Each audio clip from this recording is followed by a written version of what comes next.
So hello everyone. Mission MBBS series का third session है ये। इसमें रिप्रोडक्शन इन ऑर्गेनिज्म को फाइनली कंप्लीट करेंगे। बीच में सीरीज़ मैंने 10 दिन पहले बंद कर दी थी, उसका भी रीज़न मैं बाद में बताऊंगा, तो लेकिन उससे पहले सीरीज़ स्टार्ट करूं, आप लोगों के लिए एक अपडेट है। सो ये हमारी साइट है जिस पे आपको पूरा study material free of cost मिलेगा। मैं काफ़ी जगह फेसबुक पे, व्हाट्सएप पे, टेलीग्राम ग्रुप्स पे देखा, स्टूडेंट्स से कुछ लोग हैं वो चार्ज ले रहे हैं। उन्होंने कोई टेस्ट सीरीज़ 3000 रुपीज़ की टेस्ट सीरीज़ बाई कर रखी है, अब जिसको स्टूडेंट्स को पीडीएफ फॉर्मेट में सेल कर रहे हैं 500 600 ऐसे रुपीज़ में। लेकिन आपको यहाँ पे जो भी स्टडी मटेरियल जितना भी मेरे पास आता जाएगा वो सारा का सारा मैं यहाँ पे अपलोड करूँगा, सब लेटेस्ट होगा और वो आपको यहाँ पे फ्री ऑफ द कॉस्ट मिलेगा। आप यहाँ से जाकर उसको डाउनलोड कर लीजिएगा और नीचे आपको एक फॉलो का ऑप्शन मिलेगा। यहाँ पे आप फॉलो भी हमको यहाँ पे कर सकते हैं, तो आप हमको फॉलो करेंगे तो आपको जो भी लेटेस्ट अपडेट स्टडी मटेरियल का होगा वो आपको सबसे पहले मिल जाएगा। तो इसी में मोस्टली मैं बिजी था, आप लोगों के लिए स्टडी मटेरियल ही कनेक्ट कर रहा था।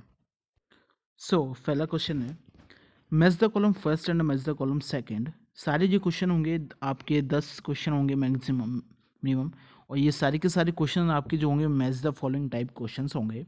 पहला क्वेश्चन है, इसको आपको मैचिंग करनी है, आप कॉलम फर्स्ट और कॉलम सेकंड, और नीचे कुछ ऑप्शंस दिए गए, आपको करेक्ट ऑप्शन वहाँ पे फाइंड आउट करना है। सो यहाँ पे देखिए, मैच कॉलम फर्स्ट में आपका लिखा animal which give birth to the young ones. उस एनिमल्स को क्या कहेंगे जो यंग बंस को सीधा जन्म देता है, उसको हम कहेंगे विविपेरस। क्या कहेंगे? विविपेरस। तो ए का करेक्ट मैचिंग थर्ड हुआ, इस हिसाब से option number first is wrong. Second is animal which produce the word. वो एनिमल जो वर्ड का प्रोडक्शन करता है, इस एनिमल को हम कहते हैं आपका बर्ड्स इन हाइड्रा और बर्ड्स इन ईस्ट। तो यहाँ पे बी का करेक्ट मैचिंग आपका फर्स्ट हो गया, इस हिसाब से आपका ऑप्शन नंबर डी यहाँ पे कट जाएगा। देन आता है option question number C, animal which show regeneration. तो रीजनरेशन जो है वो प्लेनेरिया में देखने को मिलता है, इसलिए सी का जो मैचिंग हुआ वो सेकंड से हुआ और करेक्ट आंसर आपका यहाँ पे बी हो जाता है। चलिए नेक्स्ट क्वेश्चन देखें, question number 43, match the term given below इनका column first with their explanation in the column second. आपको यहाँ पे कुछ वेजिटेटिव प्रोपेगल्स या फिर आपको यहाँ पे सेक्सुअल मोड ऑफ रिप्रोडक्शन के कुछ आपको कैरेक्टर्स दिए गए और यहाँ पे आपको एनिमल्स के नाम दिए गए, आपको करेक्ट मैचिंग यहाँ पे करनी है। पहला है आपका बाइनरी फिजन। तो बाइनरी फिजन जो होता है वो आपको पाया जाता है अमीबा और पैरामीशियम में। Binary fission is shown in amoeba and paramecium, जबकि जूस्पोर्स जो होते हैं वो आपको एल्गी में देखने को मिलते हैं। जूस्पोर किस में देखने को मिलते हैं? क्लिमैडोमोनास। क्लिमैडोमोनास आपका क्या है? एक एल्गी है जो कि आइसोगेमस और एनाइसोगेमस दोनों टाइप का रिप्रोडक्शन वहाँ पे शो करता है। तो ए का जो मैचिंग होता है वो ए का आपका फोर्थ होता है और बी का आपका फर्स्ट होता है। सॉरी, ए का सेकंड और बी का आपका फर्स्ट। ए का सेकंड, बी का फर्स्ट, और इस हिसाब से करेक्ट आंसर हो गया आपका बी। लेकिन आगे और देख लेते हैं, कोनिडिया जो है वो आपको पेनिसिलियम में जो है तो कोनिडिया का फॉर्मेशन देखने को मिलता है। वर्डिंग अभी मैंने बताया हाइड्रा में देखने को मिलती है, और गेम्यूल्स जो होते हैं वो आपको स्पंजिस में देखने को मिलते हैं। इस अकॉर्डिंगली अगर आप मैच करेंगे तो आपका करेक्ट आंसर आपको जो मिलेगा B option is correct option. Question number 44 देखिए, match the column first and the column second and select the correct option. Column first और कॉलम सेकंड को मैच करना है और करेक्ट ऑप्शन जो है वो यहाँ पे हमको फाइंड आउट करना है। सो कॉलम फर्स्ट में आपको यहाँ पे नेम ऑफ द ऑर्गेनिज्म दिए गए, कॉलम सेकंड में यहाँ पे हैप्लॉइड नंबर ऑफ गैमेट दिए गए। हैप्लॉइड नंबर ऑफ गैमेट मतलब एन यहाँ पे दिए गए। ओके, तो ऑफिस गोलम, ऑफिस गोलम में जो 2n होता है वो 2n का नंबर ऑफिस गोलम में होता है 1260। कितना होता है? 1260। तो इसका हाफ करेंगे, n कितना होगा? 630। इस हिसाब से ए का करेक्ट मैचिंग हो गया फोर्थ, और करेक्ट आंसर आपको यहाँ से मालूम चल गया डी। लेकिन और देखेंगे राइस, राइस में जो होता है वो 2n होता है आपका 24, और इसी तरह से आपका इसका बी का जो करेक्ट मैचिंग हो गया थर्ड, और सी का करेक्ट मैचिंग सेकंड, और मैन का सबको मालूम है कि 46 होते हैं 2n, तो n होगा आपका यहाँ पे 23, और डी का इसीलिए हमने फर्स्ट मैचिंग यहाँ पे कर दी। ये पूरा सीक्वेंस में अगर आप याद करेंगे इसके 2n जो एनसीईआरटी में दिए गए तो आपको इजीली याद होंगे। Human being 46, house fly 12, rat 42, dog 78, cat 38, fruit fly 8, ophioglossum 1260, apple 34, rice 24, maize 20 and potato 48। तो ये पूरा सीक्वेंस मैंने रट रखा है, तो मुझे इस हिसाब से यहाँ पे याद है। चलिए नेक्स्ट देखेंगे यहाँ पे लाइफ स्पैन के बारे में। क्वेश्चन नंबर 45 की मैचिंग है। अभी तक आपने डायग्रामेटिक बेस्ड क्वेश्चन किए, आप लोगों ने स्टेटमेंट बेस्ड क्वेश्चन किया, आप लोगों का ये चैप्टर अच्छे से कंप्लीट हो रहा था। बीच में हम लोगों ने ब्रेक ले लिया काफ़ी लंबा, लेकिन अब यहाँ पे चैप्टर्स वापस स्टार्ट हुआ और वापस कंटिन्यूस चलेगा। क्वेश्चन नंबर 45 का बात करेंगे। क्वेश्चन नंबर 45 में यहाँ पे एक साइड ऑर्गेनिज्म दिए गए तो दूसरी साइड आपको ऑर्गेनिज्म की यहाँ पे लाइफ स्पैन दे रखी है। ओके, अब ऑर्गेनिज्म दे रखे हैं, ऑर्गेनिज्म की लाइफ स्पैन दे रखी है, तो आपको यहाँ पे मैचिंग करनी है। बटरफ्लाई, सबसे पहली बात देखेंगे बटरफ्लाई की। बटरफ्लाई आपकी 1 to 2 वीक तक ही जीवित रहती है। कितनी? 1 से लेके 2 वीक तक। तो ए का करेक्ट मैचिंग 4th हुआ। तो आप बता सकते हैं कि दो ऑप्शन आपके यहाँ पे कट हो गए, वे हैं option number B and C. Okay, चलिए नेक्स्ट देखिए। क्रो, क्रो 15 ईयर्स तक जिंदा रहता है, जबकि पैरट आपका 140 ईयर्स तक जिंदा रहता है। तो बी का करेक्ट मैचिंग 3rd एंड सी का करेक्ट मैचिंग आपका 2nd हुआ। क्रोकोडाइल 60 ईयर तक जिंदा रहता है। तो इस हिसाब से the correct matching for this question is D. Okay, चलिए और आगे बढ़ेंगे। Question number 46। अभी हम लोगों ने हैप्लॉइड नंबर ऑफ क्रोमोसोम के साथ जो हमसे पूछा था क्वेश्चन सॉल्व किया। अब यहाँ पे हमको डिप्लॉयड नंबर ऑफ क्रोमोसोम के साथ वाला क्वेश्चन यहाँ पे सॉल्व करना है। तो यहाँ पे आपको कुछ ऑर्गेनिज्म दिएगा और यहाँ पे 2n नंबर ऑफ मियोसाइट दिए गए। ह्यूमन बीइंग की 46, हाउस फ्लाई 12, मैंने बताया था अभी हाउस फ्लाई 12। तो यहाँ पे ए का करेक्ट हो गया 4th, ए की मैचिंग किससे हो गई? 4th। और आपको यहीं पे आंसर पता चल गया कि करेक्ट आंसर हमारा डी है।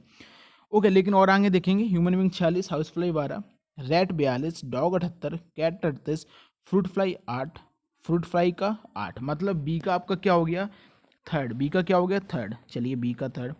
एप्पल 34, एप्पल का 34 और आपका मेज के 20। तो करेक्ट आंसर आपका यहाँ पे डी आपको पता चल गया। मैं आपको ये रेफर करूँगा कि ये टेबल आपको याद जरूर होनी चाहिए। एनसीईआरटी में एक टेबल दे रखी है आपको, वहाँ पे वो टेबल में पूरे लिखे हैं ह्यूमन बीइंग 46, हाउस फ्लाई 12, और साइड में यहाँ पे जो डायग्रामेटिक एक पेज होगा जिस पर डायग्राम बने हैं आपके dioecious, monoecious, homothallic, heterothallic organism के, वो डायग्राम वाला पेज और ये वाला पेज, ये दोनों पेज आपको याद होने चाहिए, क्योंकि एक क्वेश्चन मान लीजिए आपका नीट एंट्रेंस एग्जामिनेशन में यहाँ से पूछा जाएगा। सो नेक्स्ट क्वेश्चन इज कि यहाँ पे फिर से आपको कुछ ऑर्गेनिज्म के नाम दिए गए और यहाँ पे उनमें वेजिटेटिव प्रोपेगेल्स दिए गए। करेक्ट मैचिंग करनी है। स्पंजेस, कोनिडिया पेनिसिलियम में और गैम्यूल्स स्पंजेस में। तो बी का ए का करेक्ट मैचिंग आपका यहाँ पे 3rd हो जाता है। ए ऑप्शन कट गया। चलिए yeast, bud in hydra and budding in yeast. Budding किस में पाई जाती है? ईस्ट में भी पाई जाती है। तो वी का करेक्ट मैचिंग आपका यहाँ पे 4th हो जाता है। लेकिन यहाँ पे क्वेश्चन मैं आपसे पूछ सकता हूँ कि वर्डिंग जो है वो ईस्ट में जो देखने को मिलती है वो इक्वल वर्डिंग होती है या फिर अनइक्वल वर्डिंग होती है? कॉमेंट करिए जल्दी जल्दी। Okay, it's an unequal wording.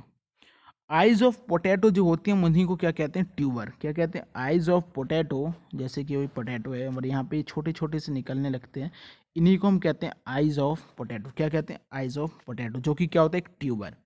Okay, सो सी का फर्स्ट, सी का फर्स्ट।